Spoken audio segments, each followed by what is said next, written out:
So today we are going to do one numerical on conservation of angular momentum. This is the part 2 of conservation of angular momentum. Part 1 is already uploaded on the YouTube. So from there you can see it and you can get your fundamentals crystal clear. So now we are going to attempt a numerical on this particular concept. तो क्या problem, पहले मैं problem पढ़ता हूँ. यहाँ दिया हुआ है कि initial angular velocity of a circular disc of mass m, mass is given m, is omega 1. Its initial angular velocity is omega 1. Then two small spheres of mass m, mass small m, are attached gently to two diametrically opposite points on the edge of the disk. What is the final angular velocity of the disk? Final angular velocity हमको calculate करनी है. तो हम लोग start करते हैं question को, देखते हैं क्या दिया हुआ है, कैसे करेंगे. So first thing will do, we'll make a disk. ठीक है, यहाँ पे एक डिस्क बना लिया. ये हमारा इनिशियल एंगुलर वेलोसिटी वगैरह जहां दिया है पहले उसको देखते हैं. तो ये initially disc is like this. यहाँ पे हम इसका सेंटर पे ले लेते हैं O, पॉइंट O सेंटर, और इसका दिया हुआ है मास m. इस डिस्क का मास दिया है कैपिटल M और angular initial angular velocity is omega 1. ये दिया है ना, initial angular velocity is omega 1. तो initial angular velocity is omega 1. उसके बाद क्या करते हैं, ये तो हमारा इनिशियल हो गया. उसके बाद बोलता है कि फाइनल एंगुलर वेलोसिटी के लिए क्या कर रहा है कि two small spheres of mass small m are attached gently to two diametrically opposite points. तो फिर हम लोग यहाँ पे एक सर्किल ले लेते हैं. ठीक है, इसका मास, ये सर्किल मतलब ये डिस्क ही है, डिस्क.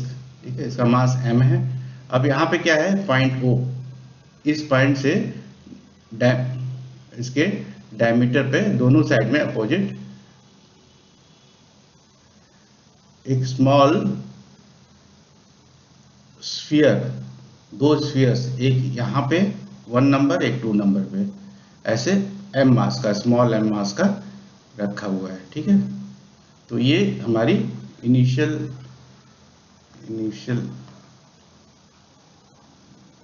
कंडीशन है और ये हमारा फाइनल कंडीशन है, फाइनल कंडीशन.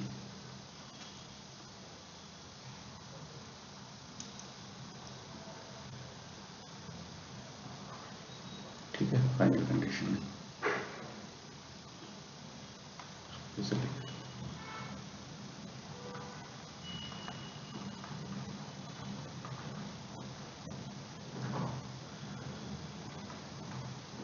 Final condition.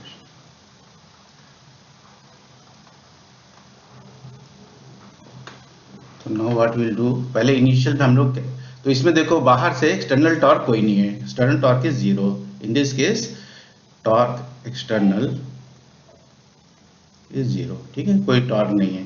तो इसमें क्या होगा, एंगुलर मोमेंटम कंजर्व हो जाएगा. Angular momentum will be conserve, means final angular momentum will be equal to initial angular momentum. ठीक है, तो एंगुलर मोमेंटम इसमें कंजर्व हो जाएगा.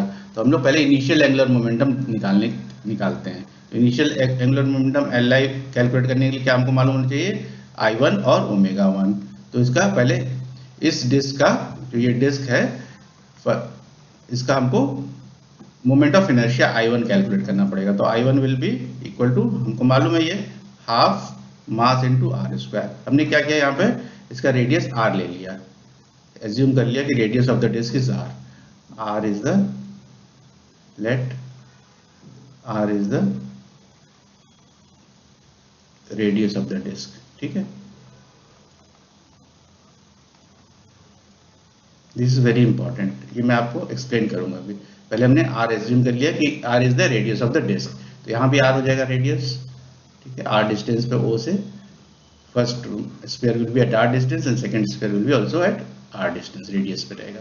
ठीक है, तो हमने यहाँ पे इसमें I1 की वैल्यू हमने लिख ली और इनिशियल इसका ये दिया हुआ है एंगुलर वेलोसिटी ओमेगा 1 ओनली. ठीक है, तो इससे हमको Li की वैल्यू आ जाएगी, I1 की जगह रख देंगे हाफ mr² इंटू ω1, और ω1 की जगह ω1 रख देंगे। तो this is our initial angular momentum, this is our initial angular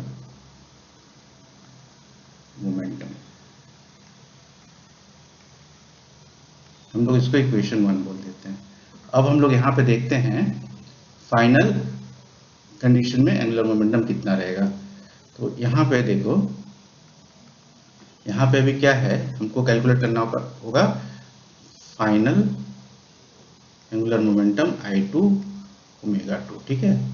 तो इसके लिए जो I2 रहेगा, मोमेंट ऑफ इनर्शिया नाउ, यहाँ पे कितनी बॉडीज अब आ गई इस सिस्टम के अंदर, यहाँ पे इस डिस्क के, इस सिस्टम में कितनी बॉडीज है, एक तो डिस्क है, ठीक है, one is disc, second is sphere, number 2 and another sphere, ठीक है। तो 2 स्फीयर हो गए इसके अंदर, 1 and 2 एंड 1 डिस्क हो गया। तो total 3 bodies are there in this system. तो इसका जब हम मोमेंट ऑफ इनर्शिया कैलकुलेट करेंगे तो यहाँ पे आ जाएगा I2 विल बी, पहले डिस्क का मोमेंट ऑफ इनर्शिया लिख लेंगे, हाफ mr², फिर दोनों स्फीयर का मोमेंट ऑफ इनर्शिया लिख लेंगे। क्या होता है moment of inertia, mass into distance from the axis of rotation का स्क्वायर। तो ये फर्स्ट स्फीयर का हो गया 1 नंबर का, और ये हो गया सेकंड नंबर का, ये हो गया total moment of inertia of in the final case, है ना, सेकंड केस में ये मोमेंट ऑफ इनर्शिया हो गया। और ω2 जो है से कि हमको ω2 कैलकुलेट करना है, ω2 we have to find out, यहाँ पे ω2 हमको कैलकुलेट करना है, ठीक है।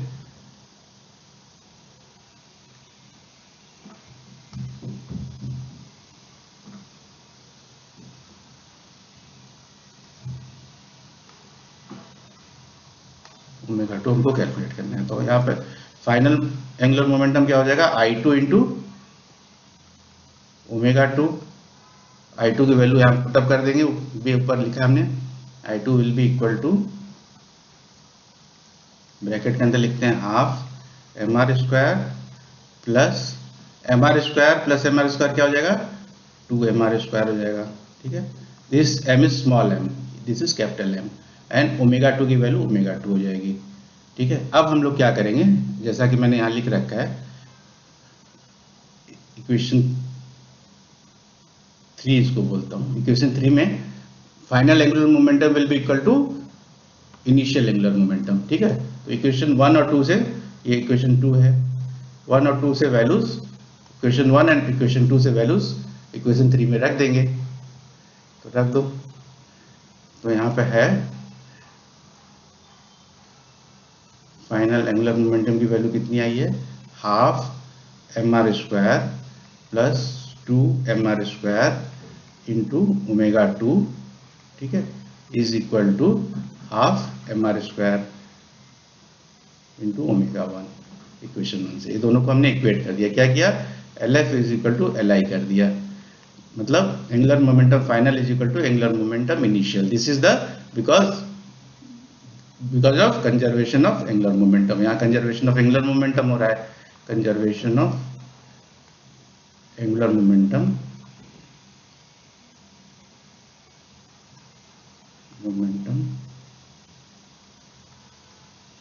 विल अप्लाई, एक्सटर्नल टॉर्क 0 है, ठीक है, इस केस में यहाँ अप्लाई हो रहा है। तो ये दोनों वैल्यूज को हमने यहाँ पर रखा। अब क्या करेंगे हम लोग, अब हम लोग यहाँ से देख रहे हैं कि r² और r² कॉमन है, ठीक है, तो ये कैंसिल हो जाएंगे, r² कट हो जाएंगे लेफ्ट हैंड साइड से और राइट हैंड साइड से। तो क्या बचेगा हमारे लिए, यहाँ पे बचेगा हाफ m, ठीक है, हाफ m बचा, plus 2 small m into ω2 is equal to half capital M into ω1, ये बच गया, ठीक है। अब इसको सिंप्लीफाई करने के लिए मैं क्या बोलता हूँ, दोनों साइड से 2 से मल्टीप्लाई कर देंगे। तो ब्रैकेट के अंदर भी 2 से मल्टीप्लाई करते हैं, लेफ्ट हैंड साइड और राइट हैंड साइड से will multiply both sides by 2, तो कोई चेंज नहीं होना चाहिए।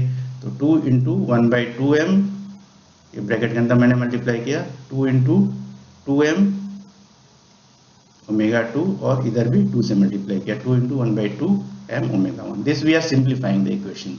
तो यहाँ इसको ऐसे करने से क्या होगा, ये 2 से ये 2 कैंसिल हो जाएगा, तो यहाँ बचेगा m प्लस 2 2 जा 4 m omega 2 is equal to, ये 2 से 2 कैंसिल हो जाएगा, यहाँ बचेगा m ओमेगा 1.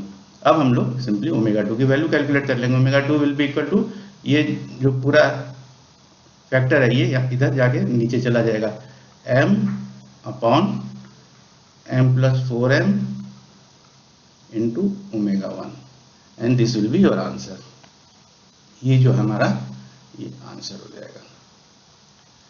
क्या होगा फाइनल, जो कैलकुलेट करना था हमको, final angular velocity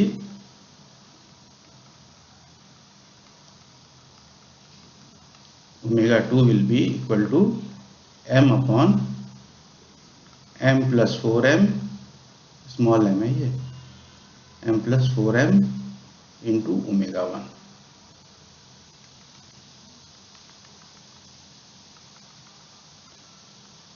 this is our answer. ठीक है, तो अभी हमने क्या किया है इसमें, बेसिकली ध्यान देने वाली बात क्या है इसमें, इक्वेशन में देखो हमको इनिशियल वेलोसिटी दे रखा है ओमेगा 1, मास दे रखा है, लेकिन रेडियस नहीं बता रखा है. तो हमने इमीडिएटली, क्योंकि हमको हमारा मोमेंट ऑफ इनर्शिया किस में कैलकुलेट होता है, किसके टर्म में कैलकुलेट होता है, मास और रेडियस के टर्म में होता है. यह दिख रहा है मास और रेडियस. तो अगर आप रेडियस इमीडिएटली एज्यूम नहीं करोगे, रेडियस जैसे मैंने यहाँ पे r एज्यूम कर लिया, नहीं करोगे तो आप क्वेश्चन में आगे नहीं बढ़ पाओगे. तो इमीडिएटली एज्यूम करके हमने इसका moment of inertia initial case का कैलकुलेट कर लिया, हाफ mr² आ गया. उसी तरह से हमने फिर मोमेंट ऑफ इनर्शिया यहाँ पे कैलकुलेट कर दिया सेकंड फाइनल कंडीशन में. ये जो फाइनल कंडीशन है, तो यहाँ पे हमको दिखा कि 3 बॉडी हो गए, एक डिस्क हो गया और 2 स्फीयर हो गए. तो इन तीनों का मोमेंट ऑफ इनर्शिया ऐड कर देंगे तो हमको फाइनल कंडीशन की मोमेंट ऑफ इनर्शिया मिल जाएगी. तो इसको हमने निकाल लिया. और फाइनली हमने क्या किया कि final angular momentum is equal to initial angular momentum because of conservation of angular momentum. यहाँ पे अप्लाई हो रहा है, तो इसको अप्लाई करके हमने दोनों वैल्यूज को इक्वल कर दी और उसको फिर सिंप्लीफाई कर दिया. सिंप्लीफाई करने के बाद हमको फाइनल एंगुलर मोमेंटम की वैल्यू आ गई capital M upon capital M plus 4 small m omega 1. ठीक है, तो यहाँ पे हमको ये दिख भी रहा है कि क्या हुआ है सेकंड केस में. देखो यहाँ पे ध्यान देने वाली बात है, सेकंड केस में मोमेंट ऑफ इनर्शिया की वैल्यू इंक्रीज हो गई है. पहले कितनी थी, हाफ mr² थी, अब यहाँ पे ये ऐड हो गई. ठीक है, जब मोमेंट ऑफ इनर्शिया इंक्रीज होगा तो मैंने क्या बताया था, एंगुलर वेलोसिटी डिक्रीज होगी. ठीक है, तो एंगुलर वेलोसिटी यहाँ पे क्या हो रही है, डिक्रीज हो रही है. कैसे डिक्रीज हो रही है, देखो m को हम लोग डिवाइड कर रहे हैं कैपिटल M को कैपिटल M प्लस 4m से, तो डेफिनेटली ये फ्रैक्शन में आएगा, पॉइंट आएगा, 0 पॉइंट समथिंग आएगा. ठीक है, मान लो 0.9 आता है, ये 1 से छोटा रहेगा. ये जो ब्रैकेट के अंदर वैल्यू है that will be less than 1. तो जब लेस देन 1 रहेगा तो उसको जब ओमेगा 1 में मल्टीप्लाई करेंगे तो ओमेगा 2 की वैल्यू जो रहेगी that will be less than omega 1. मतलब ओमेगा 2 की वैल्यू डिक्रीज हो जा रही है बिकॉज I2 की वैल्यू इंक्रीज हो रही है. ठीक है, ये रिलेशन हमने पढ़ा था ना. देखो क्या होता है, ओमेगा इनवर्सली प्रोपोर्शनल रहता है I के. जब I की वैल्यू इंक्रीज होगी तो ओमेगा की वैल्यू डिक्रीज होगी. तो वही यहाँ पे हो रहा है. This is additional information I am giving you just. So इसमें मेन ध्यान देने वाली बात क्या थी, इसमें रेडियस जो है, रेडियस दिया नहीं था, there was a gap in that information. तो इमीडिएटली हमको रेडियस एज्यूम करना था और सारी की सारी वैल्यूज कैलकुलेट कर लेनी थी और उसके बाद फाइनल एंगुलर वेलोसिटी को कैलकुलेट करके निकाल लेना है. कैसे निकालना है, हमको इनिशियल एंगुलर मोमेंटम को फाइनल एंगुलर मोमेंटम के इक्वल करके दोनों की वैल्यूज रख देनी है, दोनों केसेस की, और हमको इसका आंसर मिल जाएगा. तो with this we have calculated this answer of this question. Thank you.